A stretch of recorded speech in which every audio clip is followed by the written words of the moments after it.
म्हणतात ते प्रोसेसचा part, ऍक्टिंगचा part म्हणून मीही केला, त्याचं काय वेगळं कौतुक नाही. पण ज्या वेळेला तुम्ही ते ऍक्च्युली करायला घेता ना, त्यावेळेला तुम्हाला नव्यानं सगळ्या गोष्टी दिसायला लागतात, कारण की आपली जी डोळेझाक झालेली असते ती सगळी उघड पडते तिथं. म्हणून मला आता ते इमोशनल वगैरे आधीपासूनच मला सगळे इमोशनलच कामं मिळतात आणि आता मला सरांनी पण इमोशनलच दिलं आणि मला खूप छान वाटतं आता, कारण एक फुल सॉन्ग माझ्यावरती अरविंद सरांनी लिहिलंय आणि वरनं ते सॉन्ग सरांनी फादर्स डेला रिलीज केलं आणि ते मी माझ्या पप्पांना खूप छान गिफ्ट देऊ शकले, म्हणून मला खूप छान वाटतंय. पण एक दिवस जर ते आले नाहीत आपल्याकडे तर आपण विचारही करू शकत नाही की पुढे काय होईल. तो जो घरातला कचरा असतो, ओला कचरा, तर त्याचा वास सुद्धा आपल्याला सहन होत नाही. आपण झाकून ठेवलेला असतो तो कचरा आणि आपण हातही लावत नाही त्याला, तो कचरा आपण त्यांच्याकडे देतो. पण जर आपण फक्त आपल्या कचऱ्याला हात लावत नाहीये तर ते लोक तर इतर सगळ्यांचा, म्हणजे समाजामध्ये सगळ्यांचा कचरा उचलतायत. नमस्कार मंडळी, मी श्रावणी विलास लकेश्री तुमचं मराठी मनोरंजन विश्वमध्ये स्वागत करते. मी आज आले अवकारिकाच्या प्रमोशनला आणि आपण छान गप्पा मारणार आहे आणि मला प्रमोशनचं खूप आवडले. प्रत्येकाच्या शर्ट वरती आणि ड्रेसवरती अवकारिका असं लिहिलेलं आहे. इव्हन बॉटल सुद्धा त्यांच्याकडे तीच आहे. जोरदार ब्रँडिंग केली, जोरदार ब्रँडिंग सुरू आहे. कसे आहात सगळे? मस्त, खूप व्हेरी गुड. मला पोस्टर्स वरती एकदम जे एक्सप्रेशन्स आवडलेत प्रत्येकाचे. ती छोटी मुलगी पण छान आहे. मला गाणी पण खूप आवडली आहेत. गाण्यासाठी एकदा अप्रिशिएशन, कारण खूप सुंदर गाणी लिहिली गेली आहेत. येस, श्रेयस देशपांडे आणि सी अरविंद भोसले यांचं ते क्रेडिट. बरोबर. आपला जो टॉपिक आहे तो ऑब्व्हियसली सामाजिक आहे आणि आता रिसेंटली एक आपण पाहिली होती रील, सोशल मीडियावर खूप व्हायरल होत होती रिगार्डिंग दिस. ह्या संदर्भात आहे की एक जो माणूस आहे जो कचरा साफ करतो तो नाल्यात प्रॉपर गेला, त्याच्या अंगावरती कपडे नाही आहेत, हातामध्ये काही ग्लव्ज नाही आहेत आणि एका माणसाने त्याला शूट केलं आणि ते पोस्ट केलंय आणि त्यांनी प्रश्न उच्चारले की का असं होतंय, का आपल्याकडे ते नाही आहेत गोष्टी, का आपण त्यांना सुद्धा माणूस म्हणून जगू देतोय. इव्हन कट्टू दुसरी एक आली की ही जे सफाई कामगार आहेत त्यांना काही म्हणजे सोशिक सगळं त्रास दिला गेलेला आहे. त्या बाबतीत तुम्ही ते ऍक्च्युली आता लाईफ जगलायत, तुम्ही कॅरेक्टर म्हणून जगलात, पण तुम्हाला सुद्धा त्या गोष्टी कळल्या गेल्या. तर तुम्हाला त्या बाबतीत तुम्ही रिसर्च केलं होतं का आणि काय तुम्ही माहिती गोळा केली त्या संदर्भात, हे मला खरंच ऐकायला आवडेल. आमचे डिरेक्टर अरविंद भोसले सर या विषयाच्या खोलात गेले 4-5 वर्ष आहेतच, त्याचा अभ्यास करतच आहेत आणि त्यांची जी तळमळ आहे, जी आता अनेक नेटिझन्सनी लिहिली, त्या सेम तळमळीनी त्यांनी ही फिल्म चालू केलेली आणि त्याचा प्रवास आज इथंपर्यंत आलाय की कमेंट न करता त्यांनी काहीतरी करू पाहिलं. मग त्याच्यासाठीचा पूर्ण अभ्यास आला, या विषयाच्या सगळ्या बाजूनी त्याचं एक एन्क्वायरी आली, मग ह्या मीडियमचा अभ्यास आला, इथंपर्यंत प्रेझेंट व्हायचा अभ्यास आला. हे सगळं करून त्यांनी आम्हाला, मग नंतर शेवटी मी आलो किंवा इतर सगळे लोक, अख्खी टीम असेंबल झाली. सो त्याचा अभ्यास तर खूपच केलेला आहे त्यांनी आणि तो प्रत्येकाला ओघानं करावाच लागला, कारण की हे आपण दररोजच्या आयुष्यात ह्या विषयावर फार भाष्य करत नाही किंवा आपण हे काय इतरांचा कचरा काढायला जात नाही. म्हणजे मला तरी तशी लोक माहिती नाही आहेत. तर ह्या ओव्हरऑल एक्सपिरियन्समध्ये तुम्हाला ज्यावेळेला तुम्ही ॲक्च्युली करायला घेताना गोष्टी किंवा तुम्ही त्या अनुभवता किंवा तुम्ही त्या सगळ्या कचऱ्याच्या दुनियेत जाता, तिथल्या सगळ्या कचरा कामगारांच्या बरोबर वेळ घालवता, ते काम करता त्यांच्यासारखं, म्हणतात ते प्रोसेसचा पार्ट, ऍक्टिंगचा पार्ट म्हणून मीही केला, त्याचं काय वेगळं कौतुक नाही. पण ज्या वेळेला तुम्ही ते ऍक्च्युली करायला घेता ना, त्यावेळेला तुम्हाला नव्यानं सगळ्या गोष्टी दिसायला लागतात, कारण की आपली जी डोळेझाक झालेली असते ती सगळी उघड पडते तिथं आणि ते परोपकारी भावनेने कंटिन्युअसली आजपर्यंत करतच आहेत, कार्यरत आहेत, इथून पुढेही राहतील आणि त्यांच्या जीवावर आपण जगू, स्वच्छता आपली मेंटेन होईल. सो हा प्रवास, ह्याच्यात अभ्यास करणं म्हणजे ऑफकोर्स काय म्हणतात त्याला करणं भागच होतं ते, कारण की त्याच्याशिवाय तुम्ही असं गेस नाही करू शकत ना. तर तो अभ्यास दिग्दर्शकांनी परिपूर्ण केलेलाच होता आणि आम्ही सगळ्यांनी आमच्या परीनं आमच्या वाट्याला जेवढा येईल तेवढा 100% करायला लागला आणि तो केलाही. ट्रेलरमध्ये मी पाहिलं प्रत्येकाचे इमोशन्स दिसून येत आहेत की खरंच आम्ही ते करतोय. त्या छोटीचं ते आपण गाणं आहे बाबावरून आणि मला खरंच छान वाटलं आणि तो इमोशन एक बाप लेकीचं ते दिसून आलं. मला तुमच्या दोघांचा आणि बॉन्ड खरंच ऐकायला आवडेल की तुम्ही कसं क्रिएट केला, किती गोड वाटत होतं त्या सगळ्या गोष्टी. तशी लिनियर शूट झाली फिल्म तशी, त्यामुळं त्याच्या आधीचा जो प्रवास आहे त्या दोन्ही कॅरेक्टर्सचा तो असल्यामुळे, तिथं वेळ एकामेकांच्या बरोबर घालवल्यामुळे एक तोंड ओळख तरी चांगली होती, किंवा आम्ही काही दिवस रिडिंग्स केल्या. रेहमान नावाचा आमचा असोसिएट होता सरांचा, त्यांनी सगळ्यांच्या बरोबर रिडिंग्स, काही वर्कशॉप्स केले सुरुवातीला. सो ती ओळख होतीच, त्यामुळे तिच्याबरोबर काय म्हणतात ते एक रॅपो डेव्हलप झालाच होता. बट कसं होतं, शूट डेला ते डिस्ट्रॅक्ट व्हायची शक्यता असते. ती लहान आहे, त्यामुळं त्या दिवशी तिथं काय वेगळं होईल. बट मला असं वाटतं की ते एवढे एक्सपोज्ड आहेत ना हे लोक कॅमेराला आणि सगळ्या त्या सोशल मीडिया आणि सगळ्या, आता ते तिचं फोकसमध्ये असल्यामुळं किंवा ती त्याच्यात जास्त गुंतलेली आहे असल्यामुळं तिला ते शी वॉज अवेअर अबाउट, म्हणजे हे मी नव्हतो त्या वयात, असं मला म्हणायचं आहे. तर हे लोक आहेत ऑलरेडी. सो ते बघून मी फार ॲस्टॉनिश्ड असायचो. आणि तिने मुळात खूप चांगलं ते सगळं रिसीव्ह केलं. अवघड होतं तिच्यासाठी ते कळायला. ते सगळे इमोशन्स फिल्ममध्ये एस्केलेटेड आहेत, एक नॉच अप आहेत, जे आपण इतर वेळेला बघतो त्याच्यापेक्षा. त्याचं कारणही आहे, दिग्दर्शकांना ते म्हणणं ठामपणे तिथंपर्यंत तेवढं सगळ्यांना पोचेल इतपत शेवटच्या रांगेपर्यंत ते करायचंच होतं. सो हे इमोट करायला तिच्या वयात तिला ते तिथं त्या मोमेंटला नाही वेळ नव्हता. आम्ही कारण की सगळ्या या लाईव्ह सगळ्या काय म्हणतात ते बरं, आम्ही कुठल्याही सेटवर नव्हतो, आम्ही लाईव्ह लोकेशन्सवरती होतो. सो तिथं वेळ कमी असायचा, कारण की त्या घरात कुणाच्या तरी किंवा त्या गार्बेज डम्प यार्डमध्ये तिथं सगळ्याच परीनं वेळ नसायचा. लिमिट होतं. सो त्या ह्याच्यात ते परफॉर्म करणं, मला असं वाटतं की ते कौतुकाची बाब आहे तिची, आणि तिने खूप छान काम केलंय. म्हणजे अगदीच तुम्हाला ते फिल्ममध्ये ज्या वेळेला गाणं येईल ना, त्या सगळ्या सिच्युएशनमध्ये तुम्हाला ते गाणं अजून भिडेल ज्यावेळेला तुम्ही फिल्ममध्ये बघाल, कारण की त्याला तोपर्यंत एक सगळं डेव्हलप झालेलं असेल. मला तिच्याकडून पण ऐकायचंय, तुझा कसा एक्सपिरियन्स होता? खरं तर म्हणजे विराट सरांनी मला खूप छान म्हणजे समजून घेतलं, आणि मला त्यांच्यासोबत काम करताना पण खूप छान म्हणजे काय काय शिकायला पण मिळालं. आणि अरविंद सर आणि रेहमान सरांनी आमच्या दोघांचा असा भारी छान बॉन्ड बनवला होता, म्हणून मला खरं रियालिटीमध्ये वाटत होते की ते माझे पप्पाच आहेत. त्यांच्याबद्दलची एखादी तुला आवडलेली गोष्ट कोणती?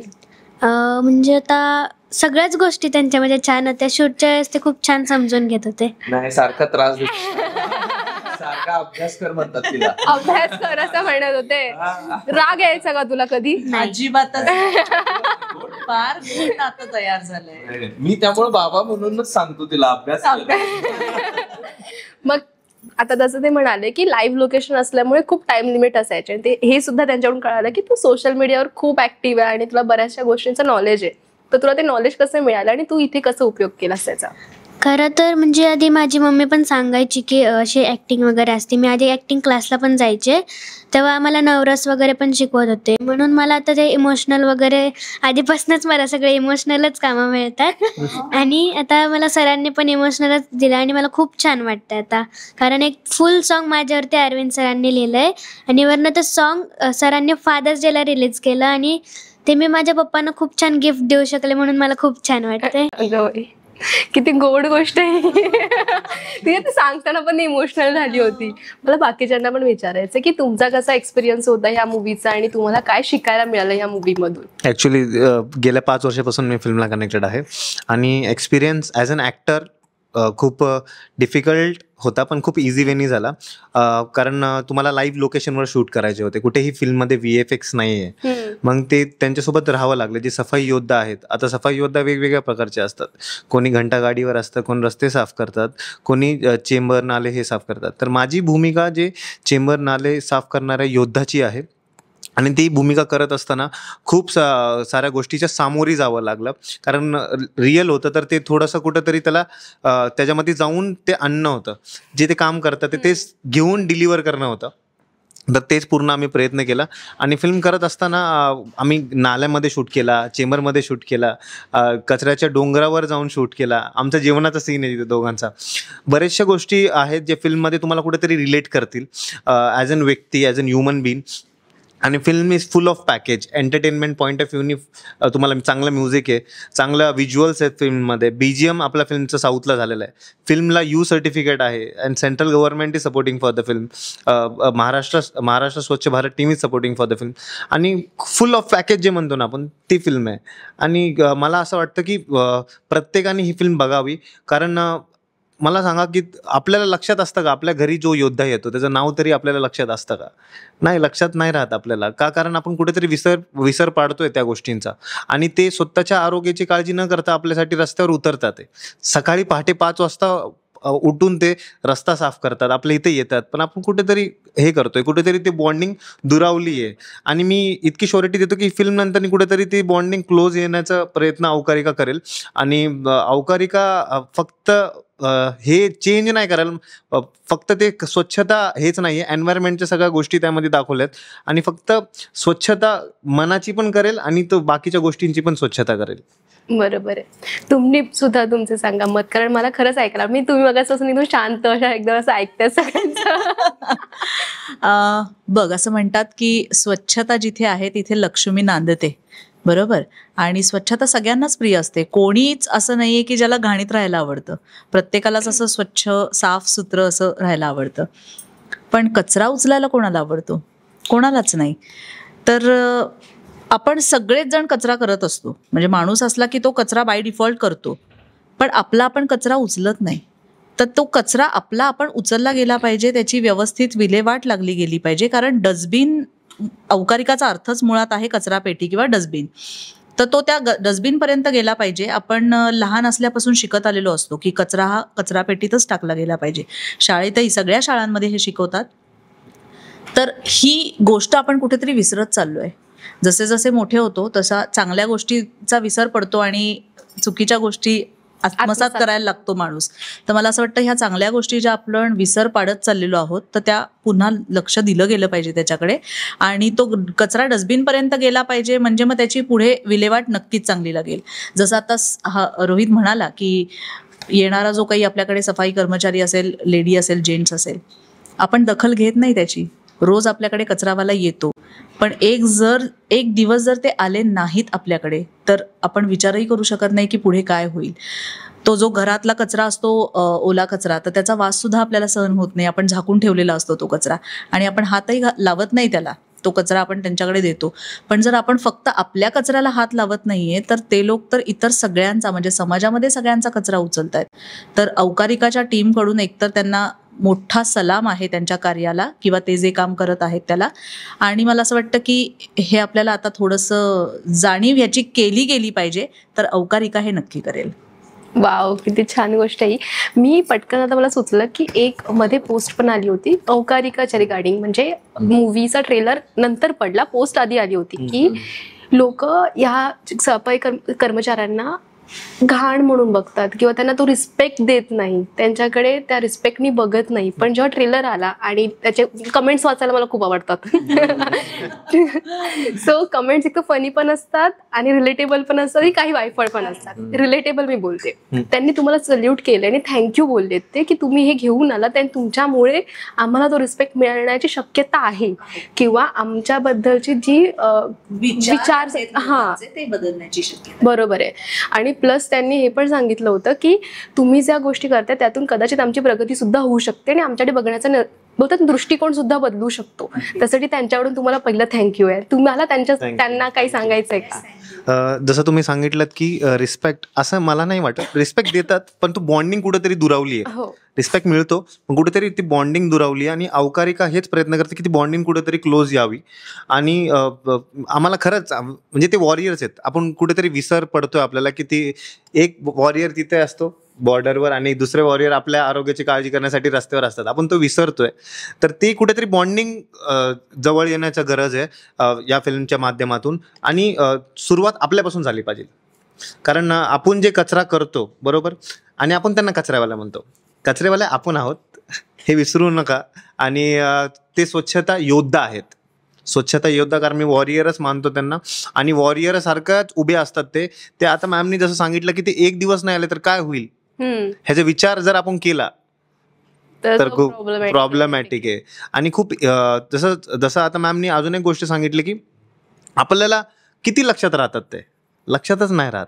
कारण ते इतकं काम करतात, इतक्या सगळ्या गोष्टी करून सुद्धा आपल्याला लक्षात नाही राहत. आपल्या आरोग्याची काळजी करतात ते, पण आपण कुठलं तरी विसर पडतोय. आणि तो जो विसर पडतोय ते कुठेतरी अवकारिका जवळ आणून ते बॉन्ड क्रिएट करण्याचा प्रयत्न करेल, मला असं वाटतं.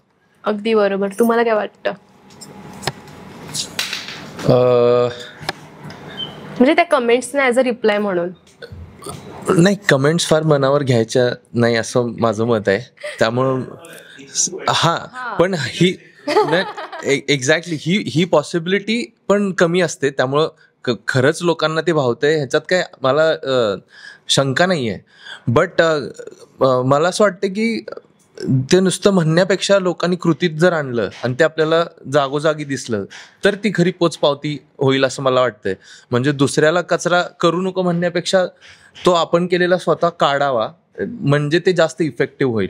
मग हे तुम्ही आत्मपरीक्षण आपण ज्यावेळेला कचरा कुंडीत म्हणजे त्याच्या आसपास ज्यावेळेला आपण काम करतो ना त्यावेळेला लक्षात येतं. ते आपण जनरली ते त्याच्यापासून लांब राहतो ना, त्यामुळे त्याचा अंदाज येत नाही.